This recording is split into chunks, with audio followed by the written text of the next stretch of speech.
Mississippi is poised to ban transgender athletes from competing in women's sports in schools and universities. The state legislature passed the so-called Mississippi Fairness Act earlier this week.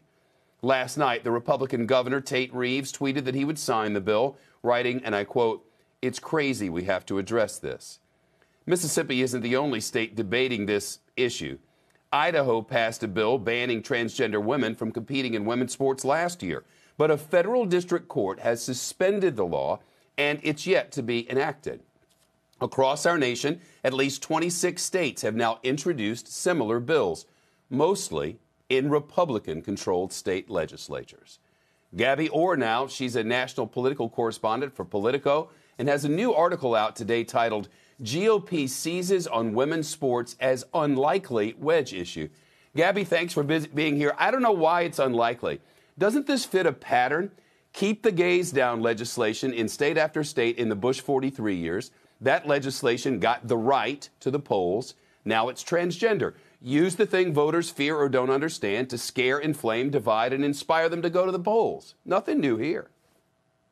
Well, it's definitely a tried and true tactic for the GOP, but it is interesting given the timing here because this didn't really happen in the 2020 presidential election.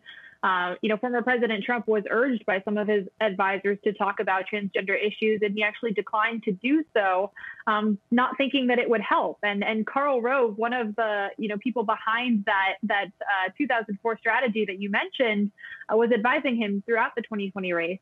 So the fact that it's now being brought up after the 2020 race has unfolded, I think speaks more to a Republican Party that is searching for ways to kind of overcome their failures in 2020, to sort of build a new coalition and find ways to regain suburban support that they hemorrhaged in crucial states like Georgia and Wisconsin and others. And, my sources who are pushing this issue behind the scenes, who want Republicans to talk about it, think that this could be something that resonates not just with non-ideological voters if it's framed as an equity issue, but also with the socially conservative base voters that the Republican Party needs to turn out.